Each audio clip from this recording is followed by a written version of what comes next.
और अभी मोदी जी छोड़ रहे हैं, ये बात करना भी कोई लॉजिक नहीं है। मोदी जी स्वस्थ हैं। हम में से बहुत सारे लोग उनकी ही बनाई हुई वो लकीर जो 75 साल की है, जो सितंबर में पूरी हो जाएगी, उस पे उनको कसना चाहते हैं। लेकिन मुझे नहीं लगता कि वो इस पे कसे जाने के लिए तैयार है। मुझे लगता है कि वो बिल्कुल रहेंगे वहाँ जहाँ है, और शायद 29 का चुनाव भी लड़े। नहीं, मैं तो बहुत दुआ कर रही हूँ कि वो बने रहें, वरना जो अगर टर्मोइल आया तो उस चक्कर में ज्यादा बड़ा हिंदू दिखने के चक्कर में मुसलमानों की ही चूड़ी टाइट कर दी जाएगी। और कम से कम मोदी साहब का ये है कि विदेशों में जाते हैं, मुस्लिम राज्याध्यक्षों से लिपटते चिपटते हैं और उनको वहाँ से बड़े बड़े अवार्ड्स मिलते हैं, तो एक एक्सपोजर तो हुआ है ना। उस पूरे फोल्ड में सबसे सेकुलर आदमी तो मुझे मोदी साहब ही दिखते हैं। तो अगर यही चले गए तो फिर तो बहुत मुश्किल हो जाएगी।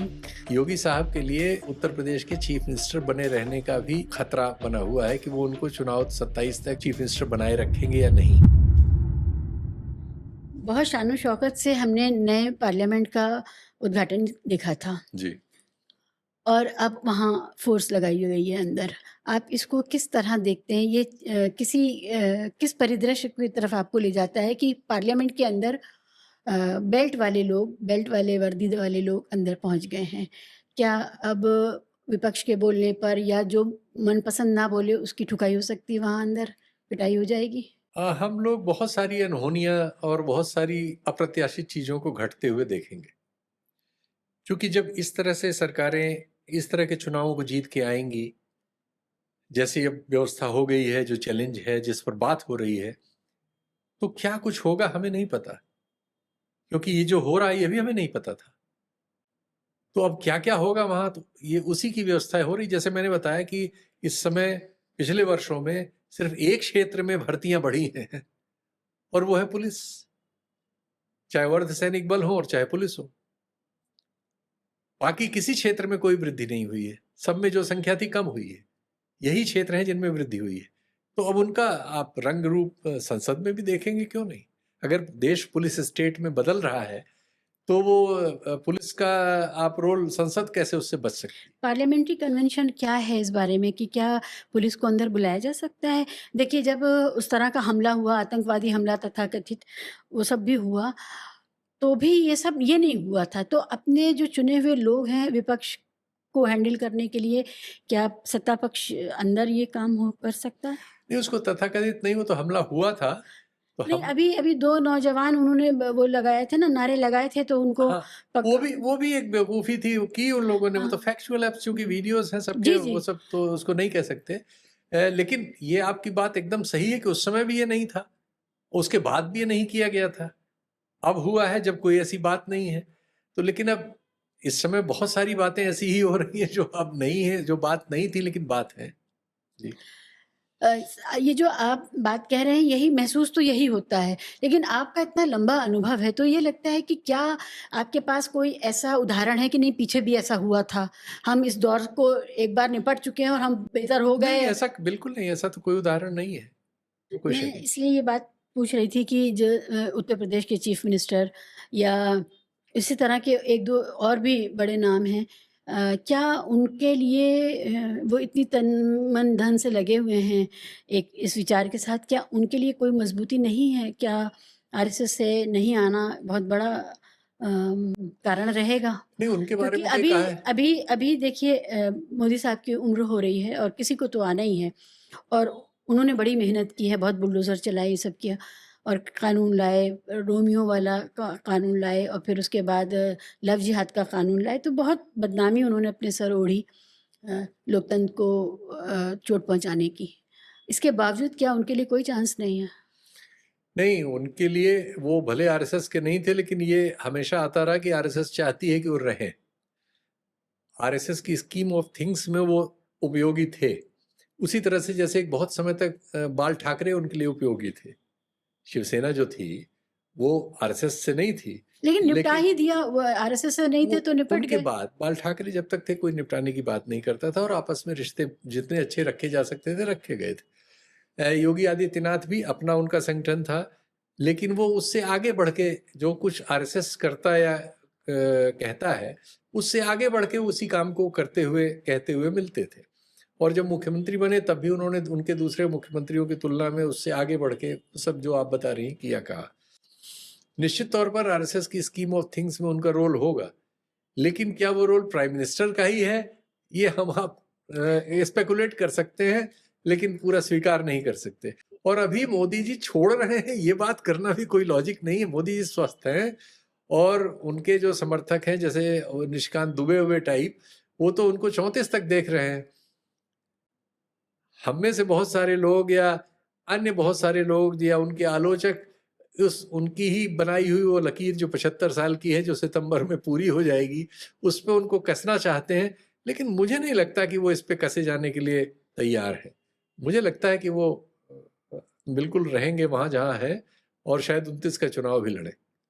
नहीं, नहीं, मैं तो बहुत दुआ कर रही हूँ कि वो बने रहें, वरना जो अगर टर्मॉइल आया और ये जो ये एक प्रतिस्पर्धा पैदा हुई, तो उस चक्कर में ज़्यादा बड़ा हिंदू दिखने के चक्कर में मुसलमानों की ही चूड़ी टाइट कर दी जाएगी। और तो मोदी साहब बने रहें और ये व्यवस्था कम से कम मोदी साहब का ये है कि विदेशों में जाते हैं, मुस्लिम राज्याध्यक्षों से लिपटते-चिपटते हैं और हाथ मिलाते हैं और उनको वहाँ से बड़े-बड़े अवार्ड्स मिलते हैं, तो एक एक उनके मतलब एक्सपोज़र तो हुआ है ना। और गुजरात में भी वो कुछ मुस्लिम ग्रुप्स हैं जिनसे वो मिलते हैं, तो वो ये उस पूरे फ़ोल्ड में सबसे सेक्युलर आदमी तो मुझे मोदी साहब ही दिखते हैं। तो अगर यही चले गए, तो फिर तो बहुत मुश्किल हो जाएगी।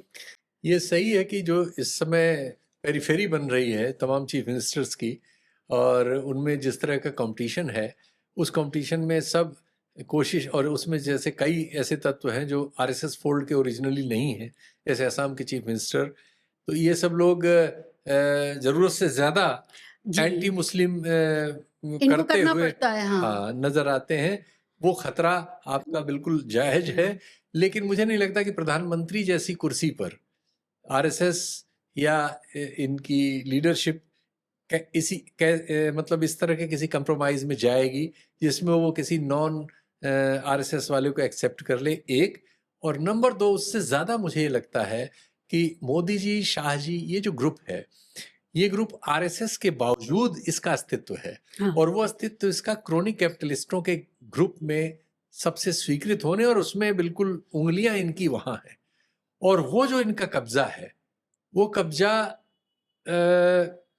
इनकी जगह किसी और को बदलने देगा, ये अभी कहीं दूर दूर तक मुझे नजर नहीं आता। और अगर मोदी जी छोड़ेंगे भी, तो अगर कभी, अभी तो मुझे बिल्कुल उम्मीद कोई ऐसी नहीं है, तो मुझे नहीं लगता कि अमित शाह जी के अलावा उनके दिमाग में कोई दूसरा नाम होगा। इसमें ये भी एंगल देखें ना कि मोदी साहब का जो अपना क्लोज़ ग्रुप है, उसमें डोभाल साहब हैं, जिनका बेटा मुसलमान और पाकिस्तान वाले सब लोगों के साथ व्यापार में हैं। और शाह साहब हैं, शाह साहब का बेटा है, उसका भी एक एंगेजमेंट है। इसके अलावा अडानी साहब के जो इंटरेस्ट हैं, वो बांग्लादेश और इस तरह के कंट्रीज़ के साथ हैं। तो एक तरह से आप देखिए, मोदी साहब का फिर भी वर्ल्ड एक्सपोज़र है और उनके इंटरेस्ट हैं। उन इंटरेस्ट को सेफगार्ड करने के लिए उनको अपनी एक ग्लोबल इमेज बनानी होती है। उस ग्लोबल इमेज की वजह से वो नहीं कर सकते जो वो लोग कर सकते हैं जो कभी विदेश नहीं गए, या विदेशों में जिनके कोई स्टेक्स नहीं हैं, जिनका ऐसा कोई क्रोनी कैपिटलिस्ट नहीं है जिस जिस जो बांग्लादेश में, ऑस्ट्रेलिया में है और कहीं जिसके वो हों, इंटरेस्ट हों। तो योगी साहब तो बिल्कुल उत्तर प्रदेश केंद्रित हैं, तो उनको तो कोई इस तरह की लोक लाज और कोई लिहाज की बात करनी नहीं है। तो वो आएँगे तो वो माइनॉरिटीज़ के लिए, सिर्फ़ मुसलमान के लिए नहीं, माइनॉरिटीज़ के लिए बहुत फ़िक्र की बात हो जाएगी। लेकिन क्या वो आने दिए जाएंगे, उससे बड़ा सवाल ये है। मुझे नहीं नहीं, लगता। शाह साहब का भी कोई फ़ॉरेन कंट्रीज़ के साथ कोई ऐसा कुछ नहीं है। वो अगर शाह साहब आते हैं तो भी मुझे लगता है कि दिक्कत तो है, लेकिन अमित अगर जो शाह जी के बारे में अमित शाह, हाँ। नहीं, अमित शाह जी ये पूरी पार्टी वही चलाते हैं। अमित शाह जी 24 घंटे सचमुच में काम कर रहे होते हैं। जी। वो डायबिटिक हैं, मुझे जैसी उनके बारे में जानकारी है। हालांकि उस पर उन्होंने बहुत योगा फोगा करके कुछ उसमें कंट्रोल भी किया है, लेकिन पूरी पार्टी हर जगह एक्टिविटी देखना, चलाना, देश विदेश सारी एजेंसियों से काम लेना यहाँ, तो वो चीज़ों से बहुत भिज्ञ हैं, वो ऐसा नहीं है। हुँ। और ये लोग वो भी चूंकि उसी सेक्टर से आते हैं जिसमें पैसा है, जी। तो पैसे की एक अलग भाषा और तमीज होती है। हुँ। वो स्थानीय चीजों की जगह आप देख ही नहीं रहे हैं, मोदी जी ट्रंप के मामले में एक बयान तक नहीं देते। चाइना के बारे में एक बयान तक नहीं देते अपने नाम से। हाँ, तो ये अच्छा तो है ना कि रिश्ते बिगड़ नहीं रहे नहीं हैं। नहीं, मैं बता रहा हूँ कि ये हुनर उनमें है। रिश्ते तो नहीं बिगड़ रहे हैं, लेकिन आप उनकी एक भूमिका देश में देखते हैं जहां वो बिल्कुल मैचो छवि है, और दूसरे बिल्कुल उलट भूमिका आप बगल में चीन के मामले में देखते हैं और अमेरिका के मामले में देखते हैं। पाकिस्तान में आप उनकी बिल्कुल डिफरेंट भूमिका देखेंगे। तो ये जो कलाबाजी है, ये राजनीतिज्ञों में होती है। तो ऐसा नहीं है अमित शाह जी में ये नहीं है, अमित शाह जी इसमें बहुत प्रवीण है। मैं ये सोच रही हूँ कि यही ग्रुप बना रहे, बस ये मेरी वो है, आकांक्षा है या उम्मीद मुझे है। लग रहा है आपकी उम्मीद ही कि हम लोगों को झेलनी पड़ेगी, वही ग्रुप बना हुआ है और वो रहेगा। हाँ, क्योंकि वैसे लोग अगर देखिए योगी साहब से तो अभी बहुत से ऐसे मैं यूट्यूब पर देखती हूँ, ऐसे ग्रुप्स हैं जो कट्टर हिंदू और सनातनी और हिंदू राष्ट्र के पक्षधर हैं, तो वो उनको नाउम्मीद हो चुके हैं वो मोदी साहब से। फिलहाल इस समय जब हम आप ये रिकॉर्ड कर रहे हैं, योगी साहब के लिए उत्तर प्रदेश के चीफ मिनिस्टर बने रहने का भी खतरा बना हुआ है कि वो उनको चुनाव 27 तक चीफ मिनिस्टर बनाए रखेंगे या नहीं। ये बहुत कॉर्नर्स ने मुझको कहा है। अब ये बात पहले तो बहुत कम कॉर्नर्स में थी, तो मैं सोचता था कि ये लॉबिंग होती है वो है, लेकिन अब बहुत जिम्मेदार कॉर्नर्स से बहुत बड़े लेवल पे ये आ रही है कि ये भी चल रहा है कि वो 27 से पहले योगी जी को ही चीफ मिनिस्टर रख के चुनाव लड़ा जाए कि नहीं, ये बहुत उच्च स्तर पर उसमें विचार के लेवल पर है। इसलिए वो बात तो बहुत ही पीछे चली गई कि वो प्रधानमंत्री का रिप्लेसमेंट करेंगे। थी वो बात, बहुत बड़े पैमाने पे थी, उनकी बड़ी स्वीकृति थी, सारी देश भर से उनको बुलाया जाता था, क्योंकि वो उस भाषा को उस समय सबसे ज़्यादा जोर से कह रहे थे, जो उस वाले क्राउड को पसंद आती है। लेकिन इस समय बिल्कुल दूसरी बातें हो रही। तो मेरे एक गेस्ट ने ये बात कही कि डरिए उस वक्त से कि जब मोदी साहब चले जाएंगे, उनके 75 साल हो जाएंगे सितंबर में, और उसके बाद वो आ जाएंगे जो नेक्स्ट इन लाइन हैं, जिनको हिंदू राष्ट्र का सबसे ज़रूरी नेता माना जा रहा है पब्लिक में, जिन्होंने अपनी वो छवि बना ली है। तो आप डरिए उससे। तो मैं वाकई मैंने बहुत गहराई से सोचा और मुझे लगा कि हम लोग ज़रूरत से ज़्यादा अपने आप को ये ना समझें कि हम बड़े स्मार्ट हैं, इनकी ज़्यादा क्रिटिसाइज़ करके हम कुछ भला नहीं कर रहे हैं, अपने ही ऊपर मुसीबत बुला रहे हैं। कल को अगर वो आ गए तो क्या होगा? देखिए, ऐसी स्पेकुलेटिव चीज़ें हैं ये, लेकिन इनमें बहुत सा आधार होता है, इसलिए इन पे स्पेकुलेशन किया जाता है। ऐसा भी हो सकता है, जो हुआ ये एंटिसिपेट नहीं किया था इस देश ने, हो गया है, तो कहीं वो भी हो सकता है। तो क्या कर सकते हैं, होगा तो फिर सबके लिए होगा।